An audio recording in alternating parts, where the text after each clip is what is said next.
कहानी की शुरुआत होती है क्लोवर नाम की लड़की से, जिसकी बड़ी बहन मेलानी 1 साल पहले रहस्यमय तरीके से गायब हो गई थी। पुलिस और परिवार ने उसे हर जगह ढूंढा, लेकिन उसका कोई सुराग नहीं मिला। जब क्लोवर लगभग उम्मीद छोड़ चुकी होती है, तभी उसे अपनी बहन द्वारा भेजा गया आखिरी मिलता है। यही वीडियो उसके लिए एकमात्र क्लू बन जाता है। अपनी बहन को ढूंढने के इरादे से क्लोवर अपने 4 दोस्तों के साथ कार में बैठकर उस सुनसान इलाके की ओर निकल पड़ती है, जहाँ मेलानी आखिरी बार दिखाई दी थी। वीडियो में दिखी जगह को फॉलो करते हुए वे लोग एक पुराने कैफे तक पहुँचते हैं। दुकान की हर चीज वैसी ही है, लेकिन पूरे माहौल में एक अजीब सी बेचैनी और डर महसूस होता है, मानो कोई उन्हें लगातार देख रहा हो। क्लोवर बिना समय गंवाए अंदर जाती है। वहाँ उसे एक लंबी दाढ़ी वाला रहस्यमयी आदमी मिलता है, जो देखने में बिल्कुल साधारण लगता है, लेकिन उसकी बातें बेहद अजीब होती हैं। क्लोवर उसे अपनी बहन की तस्वीर दिखाती है और पूछती है कि क्या उसने उसे कहीं देखा है। वह आदमी तस्वीर देखकर तुरंत कहता है, क्या ये भी गायब हो गई है? ये सुनकर क्लोवर चौंक जाती है, क्योंकि उसने अभी तक अपनी बहन के गायब होने का जिक्र ही नहीं किया था। तब वह आदमी बताता है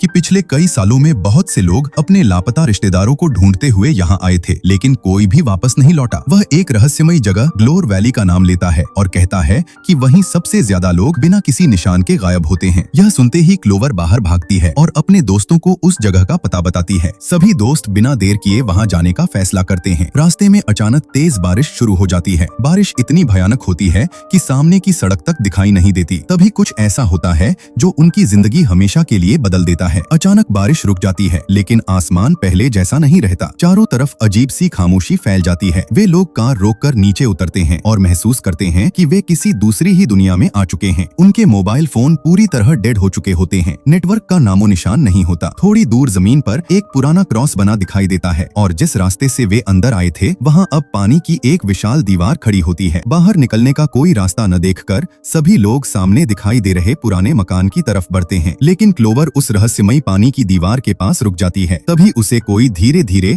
उसका नाम पुकारता हुआ सुनाई देता है। वह आवाज बिल्कुल उसकी बहन मेलानी जैसी होती है। क्लोवर उस दिशा में देखती है और उसे दूर एक धुंधली आकृति दिखाई देती है। एक पल के लिए उसे लगता है कि उसकी बहन सचमुच वहीं खड़ी है, लेकिन अगले ही पल वह आकृति हवा में गायब हो जाती है। सच्चाई जानने के लिए क्लोवर उस पानी की दीवार के अंदर चली जाती है। जैसे ही वह अंदर पहुंचती है, चारों तरफ से अलग अलग दिशाओं से उसका नाम पुकारने की आवाजें आने लगती हैं। तभी उसका दोस्त उसे खींचकर बाहर निकाल लेता है। उधर बाकी दोस्त उस पुराने मकान के अंदर प्रवेश कर चुके होते हैं। घर के अंदर हर चीज पर धूल जमी होती है, जैसे वर्षों से वहाँ कोई आया ही न हो। एक मेज पर रखा कैलेंडर अभी भी 24 अक्टूबर 1998 की तारीख दिखा रहा होता है। दीवार पर लगी विशाल घड़ी भी सामान्य नहीं होती। उसके बीच में एक बड़ा सैंड ग्लास लगा होता है, जो किसी अजीब मशीन से जुड़ा दिखाई देता है। घर की तलाशी लेते हुए उन्हें एक कमरे की दीवार पर सैकड़ों कागज चिपके हुए मिलते हैं। जब वे उन कागजों को हटाते हैं, तो पीछे लापता लोगों की तस्वीरें दिखाई देती हैं। उनमें क्लोवर की बहन मेलानी की तस्वीर भी मौजूद होती है। यह देखकर सभी समझ जाते हैं कि मेलानी सचमुच इसी जगह तक पहुंची थी, लेकिन उसके बाद उसके साथ क्या हुआ, यह अब भी एक रहस्य बना हुआ है। शाम धीरे धीरे रात में बदलने लगती है और पूरे घर का माहौल पहले से भी ज्यादा डरावना हो जाता है। तभी क्लोवर की दोस्त नीना को ड्राइंग रूम में एक पुरानी विजिटर रजिस्टर बुक दिखाई देती है। उसे लगता है कि शायद यह घर कभी किसी गेस्ट हाउस की तरह इस्तेमाल होता होगा। बिना ज्यादा सोचे वह मजाक में अपना नाम उस रजिस्टर में लिख देती है। कुछ देर बाद जब वह रजिस्टर के पुराने पन्ने पलटती है, तो उसके होश उड़ जाते हैं। हर पेज पर वही 5 नाम बार बार लिखे हुए दिखाई देते हैं। सबसे डरावनी बात यह होती है कि हर बार लिखावट पहले से ज्यादा खराब होती जाती है, जैसे एक ही इंसान ने बार बार अपना नाम लिखा हो, लेकिन हर बार उसकी हालत पहले से बदतर रही हो। उसी समय बाकी दोस्त उस कमरे में पहुंचते हैं, जहां दीवार पर गायब लोगों की तस्वीरें लगी होती हैं। क्लोवर भी वापस घर के अंदर आती है। वह अपने दोस्तों को बताती है कि उसकी बहन भी यहीं तक पहुंची थी और उसने अभी कुछ देर पहले बाहर उसी की आवाज भी सुनी थी। अब उसे पूरा यकीन हो जाता है कि उसकी बहन अभी भी किसी न किसी रूप में इसी जगह मौजूद है। इसी दौरान दीवार पर लगी विशाल सैंड ग्लास अचानक अपने आप चलने लगती है। उसी समय बाहर से किसी के चलने और दरवाजे पर खरोंच मारने की आवाज आने लगती है। सभी लोग खिड़की से बाहर झांकते हैं और देखते हैं कि उनकी कार अपनी जगह पर नहीं है। उनका दोस्त अब तुरंत बाहर भागता है। कुछ दूरी पर उनकी कार दिखाई देती है, लेकिन उसके अंदर कोई अदृश्य ताकत बैठी होती है। अब डर कर वापस घर के अंदर भाग आता है। अब सभी फैसला करते हैं कि किसी भी तरह बाहर की दुनिया से कांटेक्ट करना होगा। वे पूरे घर में टेलीफोन ढूंढने लगते हैं। खोजते खोजते उन्हें घर के नीचे एक बहुत बड़ा बेसमेंट मिलता है। नीचे हर तरफ धूल जमी होती है। ऐसा लगता है कि सालों से वहां कोई इंसान नहीं आया। सबसे अजीब बात यह होती है कि जमीन के नीचे होने के बावजूद वहां एक खिड़की भी बनी होती है। क्लोवर को एक पुराना टेलीफोन मिलता है, लेकिन उसमें कोई सिग्नल नहीं होता। तभी ऊपर से एक लड़की की जोरदार चीख सुनाई देती है। बेसमेंट में मौजूद तीनों दोस्त घबराकर ऊपर दौड़ते हैं। जैसे ही वे कमरे में पहुंचते हैं, सामने का नजारा देखकर उनके पैरों तले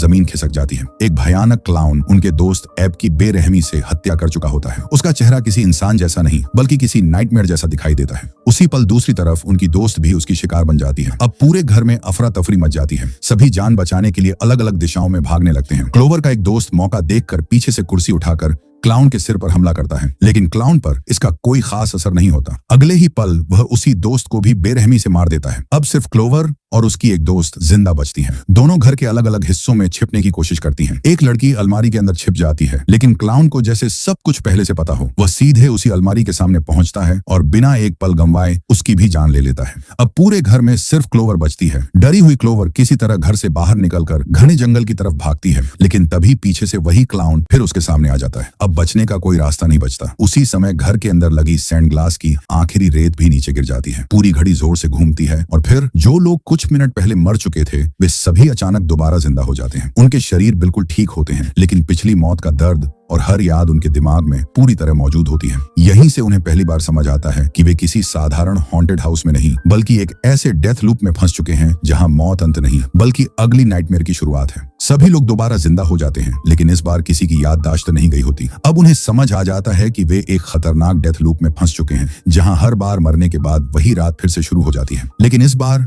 सब कुछ पहले जैसा नहीं होता। घर की लाइट्स अपने आप जलने बुझने लगती हैं। मुख्य दरवाजा बार बार अपने आप खुलता और बंद होता रहता है। तभी उनकी दोस्त मेगन की तबीयत अचानक बिगड़ने लगती है। उसका शरीर बुरी तरह कांपने लगता है, सांसें तेज हो जाती हैं और अगले ही पल वह हवा में उड़ जाती है। उसका चेहरा पूरी तरह सफेद पड़ जाता है और उसकी आवाज बदल जाती है। अब वह उन सभी लापता लोगों की आवाज में बात करने लगती है जिनकी तस्वीरें दीवार पर लगी थी। कुछ देर बाद वह जमीन पर गिरकर बेहोश हो जाती है। उसी समय बाहर से किसी लड़की की मदद के लिए चीख सुनाई देती है। क्लोवर तुरंत पहचान लेती है कि यह उसकी बहन मेलानी की आवाज है। वह बिना सोचे समझे दरवाजा खोलकर बाहर भागती है, लेकिन बाहर कोई नहीं होता। तभी सामने अचानक एक और रहस्यमयी घर दिखाई देता है जहां कुछ देर पहले कुछ भी नहीं था। किसी अदृश्य ताकत की वजह से क्लोवर उस घर की ओर खींचने लगती है। होश आने पर वह खुद को एक अजीब कमरे में पाती है। वहां चारों तरफ डरावने क्लाउन मास्क रखे होते हैं और एक बूढ़ा आदमी ऑक्सीजन मास्क लगाकर बैठा होता है। टीवी पर पुरानी न्यूज चल रही होती है जिसमें बताया जाता है कि कई साल पहले इस इलाके में एक भयानक माइनिंग डिजास्टर हुआ था। क्लोवर वहां से भागने की कोशिश करती है, लेकिन बूढ़ा आदमी उसे पकड़ लेता है और ऑक्सीजन मास्क उसके चेहरे पर जबरदस्ती लगा देता है। कुछ ही सेकंड में उसका शरीर बदलने लगता है और तभी वह बूढ़ा आदमी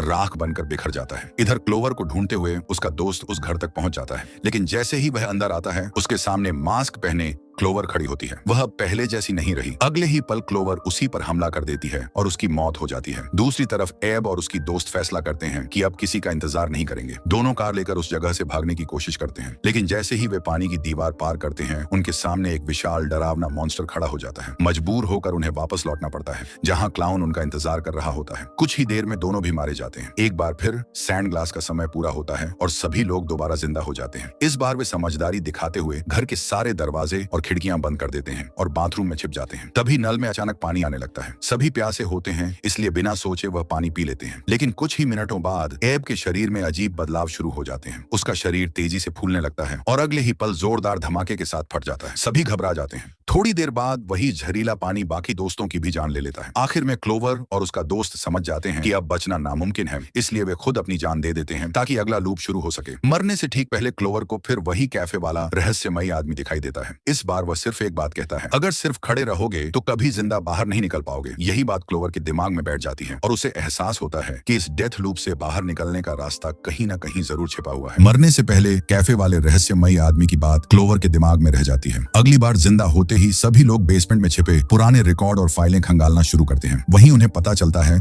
कि करीब 20 साल पहले ग्लोर वैली में एक भयानक माइनिंग डिजास्टर हुआ था जिसमें 1000 से ज्यादा लोग मारे गए थे। हादसे के बाद पूरा शहर जमीन के अंदर धंस गया। तभी उन्हें समझ आता है कि जिस घर में वे फंसे हैं वह असल में कभी पूरे शहर का एक हिस्सा था। उन्हें कैफे वाले आदमी की पुरानी आईडी भी मिलती है जिससे पता चलता है कि वह पहले एक डॉक्टर था। इसी दौरान उन्हें एक पुरानी वीडियो टेप मिलती है जिसमें दिखता है कि खदान में फंसे लोगों पर कुछ भयानक एक्सपेरिमेंट्स हुए थे और उन्हीं में से एक इंसान धीरे धीरे उस खतरनाक क्लाउन में बदल गया जो अब हर लूप में उनका पीछा कर रहा है। कुछ देर बाद वही डॉक्टर वायरलेस के जरिए क्लोवर से संपर्क करता है और उसे अकेले जंगल में मिलने के लिए कहता है। बाकी सभी दोस्त इसे ट्रैप मानते हैं, लेकिन क्लोवर को उम्मीद होती है कि शायद वहां उसकी बहन मिल जाए। वह अकेली ही जंगल की ओर निकल पड़ती है। दूसरी तरफ उसके दोस्त भी चुपके से उसके पीछे पीछे पहुंच जाते हैं। जंगल में क्लोवर एक जाल में फंस जाती है और कोई अदृश्य ताकत उसे घसीट कर ले जाने लगती है। उसके दोस्त उसे बचा लेते हैं, लेकिन तभी पेड़ों पर रहने वाले भयानक मॉन्स्टर्स उन पर हमला कर देते हैं। इस दौरान मेघन उन राक्षसों के हाथों पकड़ी जाती है और अंधेरे में गायब हो जाती है। क्लोवर और बाकी दोस्त किसी तरह बच निकलते हैं, लेकिन उन्हें एहसास हो जाता है कि अब उनके पास बहुत कम समय बचा है। अगली बार जब वे दोबारा जिंदा होते हैं तो उन्हें महसूस होता है कि उनकी याददाश्त धीरे धीरे मिट रही है। कोई कहता है कि वे तीसरी बार लौटे हैं,